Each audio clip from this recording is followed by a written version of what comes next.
Hey, what's up ladies and gents, SpoonyPizzas here, back with another eFootball 2024 video. Today I want to talk to you about 6 different things that I think I would love to see happen in tomorrow's update, but I don't think they're all going to happen. So we're just going to play out this match between Inter Milan and Real Madrid. Unfortunately they're playing a little bit defensive, but yeah, so let me kick off with the first reason in this game. The player freezing. It's got to be one of the biggest things that's wrong with the game right now. So whenever the ball gets turned over, there's basically all your players freeze. And I can see why they do it from an esports point of view. But we just saw it there where I lost the ball. My players froze. I won the ball. His players froze. I'll show you a better example once I feel it. But okay, there's just a great example, right? Here is a great example. And I'll explain why they do this from an esports point of view, which, you know, football is not esports. Football is totally random, right? Things are going to happen, but what's going to happen here is I'm going to lose the ball, and he does actually go into a stumbling animation, so you can't really tell. Normally, he would just freeze anyway, but look at Lautaro Martinez here. He can see the ball. He's not reacting. Where's he going? Well, what is he doing? Then he freezes for a split second, and then he goes. So what happens is, and the reason for this, the reason this happens, right? So what's the impact of all my players as soon as this player gets tackled? Watch the response. As soon as that tackle goes in, watch every single player of mine. They all freeze, all of them, literally just for a split second. There, they all freeze in their positions. The midfielders, the attackers, everyone apart from Turam, who's stumbling. And what that does, you're probably thinking, why do they have that? Why is it still in the game? It's been in there for so long. Like I said, I think they're trying to accommodate for esports, right? So they think that if you make a tackle, it's your turn to have the ball, right? It's their way of saying, okay, you won the ball fairly, therefore you are going to have possession of the ball. Doesn't always work that. Sometimes you can win it back because the player that tackled you, your player like stumbles back into the ball or something. That can happen sometimes, and then they got a freeze. So sometimes you get like 2 or 3 freezes of players, and that is so jarring when you're actually playing this game. Let's see how their players just stopped and didn't even like go to even try and react to that loose ball. It's like, that is crazy to me. And like I said, they're doing it, oh my god, they're doing it from an esports point of view. Like I said, as soon as you turn that ball over, they want, oh, by the way, there's another issue. Do you see the camera angle there? There's some camera issues on the live broadcast, but I'll save that for another day. So yeah, I think that's why they do it, because they want it to be esportish. They want to try and make it fair. But football isn't fair. Football is all about random events happening in a short period of time. You can't have, you can't have this idea that football is a fair game. Bad things are going to happen. Bad things happen anyway in this game. There's enough deflections and stuff going on outside of being tackled. Goalkeepers parrying shots, for example. And one of the things you will notice, and I'm going to touch on it later around tactics and the lack of tactics, is that if a goalkeeper parries the ball, if you've got something like long ball counter, because they're set to all sprint back the second they lose the ball, like you could have, I can pass the ball back to my goalkeeper, but look at his team, look at the way it runs backwards. That is because they're locked into, look, where have they all gone? They literally just backed right off. They could have been pressuring me on the edge of my box, and that can happen in any instance. You could have your whole team in the penalty box, but they get the ball and all your team run away. Again, esports are in mind here. Online is online in their minds. So they're gonna have to either have an option for the offline players to be able to switch this around, because us offline players don't want to feel that. And online, you especially with the epic players, you know, these the sort of star players, or the money actually players you have to generally pay money for to get. Those players don't suffer as bad. Honestly, the reaction times are pretty good, and it's sometimes barely noticeable with this freezing animation and players freezing, because they're far more reactive and they will sort of latch onto the ball quicker. So if you have got like a star-studded squad, you might be thinking, Spoony, what are you talking about? But if you go and play with some GP players, you're going to feel that difference. So I don't put any money into this game at all, if I can help it. There's some players I would put money in for, because I do still play it a fair bit. I'm not afraid to like put my money in if I really want to play it, but I don't want to get into that anyway. But overall, they need to remove the player freezing. Okay, so that's just 1 point. I feel like I'm good. Oh my word, off the post or bar. The second point, goalkeepers being frozen to their line. I'm hoping I'm going to get an opportunity to show this. I mean, against Real Madrid, it's going to be difficult when they're playing a deep defensive line. But if you've been playing this game long enough, you know that goalkeepers are rooted to their line. So you can literally sprint up to probably like the 6-yard box. Hopefully I'm going to get a chance here to show you. Just run. Look at the goalkeeper. He would. I mean, the defender came back and made a tackle, but even if in that scenario, he would just stay on his line. I could run up to the 6-yard box and do like a little mini chip over him, or pretty much anything I want. I could just blast into the net. There's like no threat there. Again, why do they do this? It's for the online players, because it gives you full control of when you want your goalkeeper to come out. You know, you can press Y or triangle on your controller, and your goalkeeper's going to come out. You can take manual control of him, and then you can't blame artificial intelligence for pulling your goalkeeper out when you didn't want them to. It's much like FIFA, I think. But actually, I think in FIFA, no, the goalkeepers do actually come out. So it's not like FIFA at all. So it just doesn't make a lot of sense. And maybe there should be a toggle again for offline players, because if you have that toggle for online players and offline players, like you tick this box and it says, okay, goalkeepers are now more active and they're going to come off their line. That's then your choice, and that's going to make the game feel far more authentic.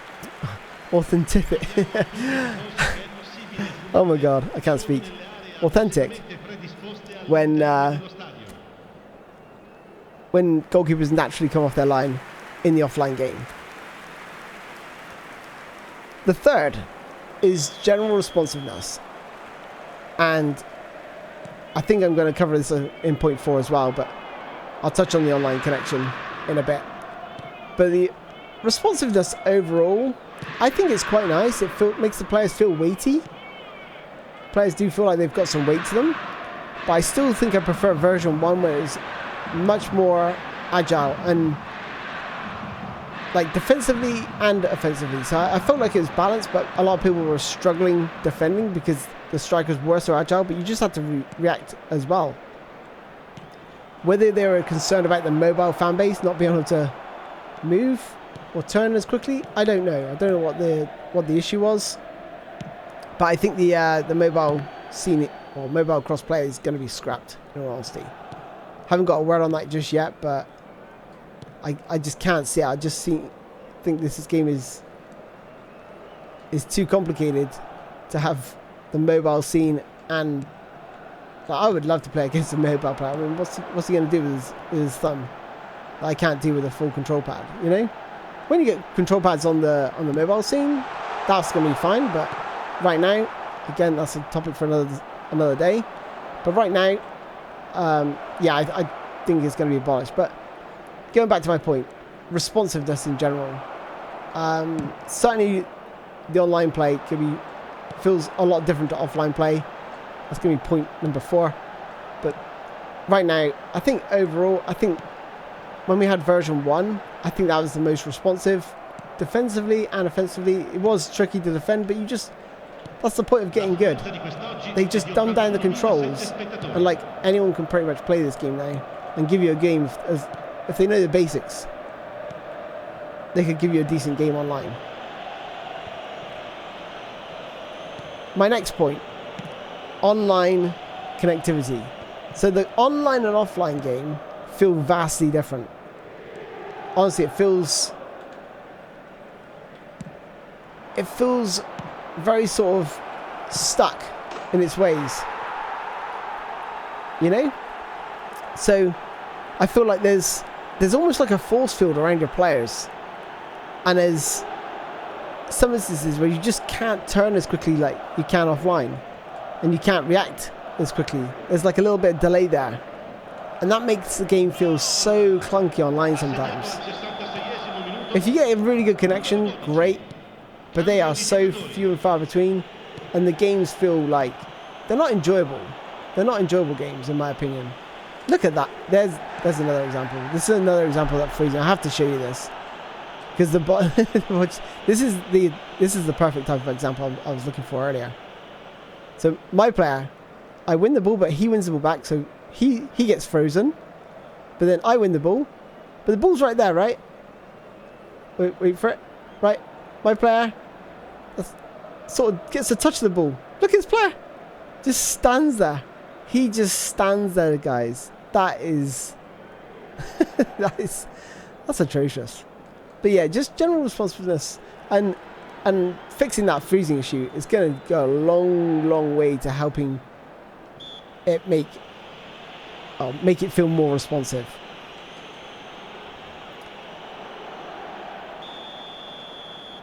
Overall, the game is not in a bad shape. It's not in a bad place.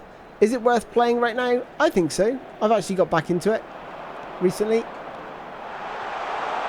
And AI-wise, really good. I think the AI is actually now up there with PES 2018, which has had the best AI, in my opinion. It was so smart, so clever. All the teams played differently. And you had to, like, you know, think of different ways to come up to beat them. And you're getting that in this version now, right? Or the current version right now. So I'm hoping, you know, the AI still stays on point. They're very hard to read. I've been playing a ton of games, and I still can't read their patterns just yet. Sometimes I can, but not always. I didn't expect them to run there. You get players with skills, and they'll try and, you know, jink their way around you. So is it worth playing offline? For me, yeah, it's got the My League mode. It's not perfect. It's not Master League. It's like Master League Light, but it's got some nice elements, and that's a beautiful ball. But look at the goalkeeper. Look at the goalkeeper, and this is what I was saying. They just stay on their line. He should be scrambling off his line to get this. That ball around the corner. Keeper should be sprinting off his line to try and win that ball. And that clarifies point 2 that I was saying. You just don't come out off that line at all. One-on-one situations, you can just run up to the 6-yard box and tap it in.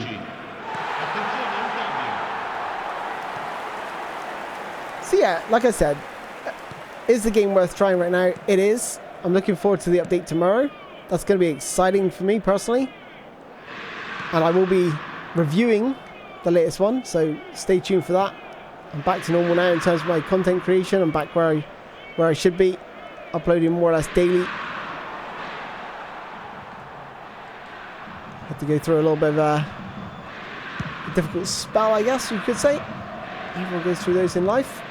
And yeah, I've got 2 more points that I want to make, and they're more like offline. So what I'm going to do, I'm going to stop the gameplay here, and I'm going to cover off the final 2 points. I may just let this gameplay play out first. I'll let this gameplay play out because it's been quite a good match. So if I can nick a goal here. Oh, that's what I was talking about, general responsiveness. Let's see if I can show you that as well. This is just a wayward pass. There's no tackles going in. Like, what is he doing? See what I mean? There's like a lack of reaction to loose balls. Like, I don't know what he's doing there. I really don't know what he's doing. And again, if they can fix that, fix the player responsiveness, reaction to loose balls, the freezing, goalkeepers stuck on their line, they fix all that, they've got one hell of a game on their hands, because it's not far away from being really good. I have to play this on PC, to be honest, because I can't deal with like sub 30-second replays on the PlayStation anymore. And the ultra graphics, which will probably come with the PlayStation 6. Oh, I think it's offside. Is it offside? Yeah, it is. With the PlayStation 6, you know, then you're going to have pretty much substandard graphics too on the PlayStation 5. I was really expecting more for the PlayStation 5. I literally bought the PlayStation 5 for PES or eFootball as it was, as it eventually turned out for us. You know, we were all sort of lied to about thinking how good this game was going to be. And it turned out in a pretty bad way initially, but I think it's building blocks to get back where it needs to be. But there's still some work to be done. Anyway, I've got 2 more points I want to cover off before the end of this video. I would like to see the ability to change player playstyles. So if we take a look at Paul Scholes here, he is a creative playmaker. I don't know why he's that role, because he's never really been a creative playmaker. In his early days, he was box to box because he was part of a 4-man midfield, and towards the latter end of his career, his legs had gone and he became more of an orchestrator, dictating play from deep. So I'm not sure whether they get this idea that he's a creative playmaker. So one thing I would really like in this game is to have some way to purchase a play style and assign it to your player, much like you can do with skills. But this would be and give Konami another option of making the game far more interesting, and it's going to make my squad different to the person who's got Scholes in the next squad, because everyone's going to have different play styles for their different players to fill and fulfill the tactics you want going into the match. And I think the gameplay would benefit enormously from this, because there's a lack of tactics in the game already, and that is something else I want improved, which is going to be my next point. So they really need to expand the tactical options here. There's no fluid formation. The tactics are bare bones at best. You know, you get a few individual instructions here. The team play styles, you know, there's just literally 5 different options, and you can't control the width, you can't control the depth. Each of those is literally preset, and you're forced to play that way. So yeah, these tactical options really do need to be fixed, in my opinion, and fleshed out, much like they were in PES 21, but go even further. Anyway, that is pretty much it for me, ladies and gents. Thank you so much for watching this video. Hopefully you guys found it interesting, and take care of yourselves. Stay safe. I'll see you soon. Bye bye.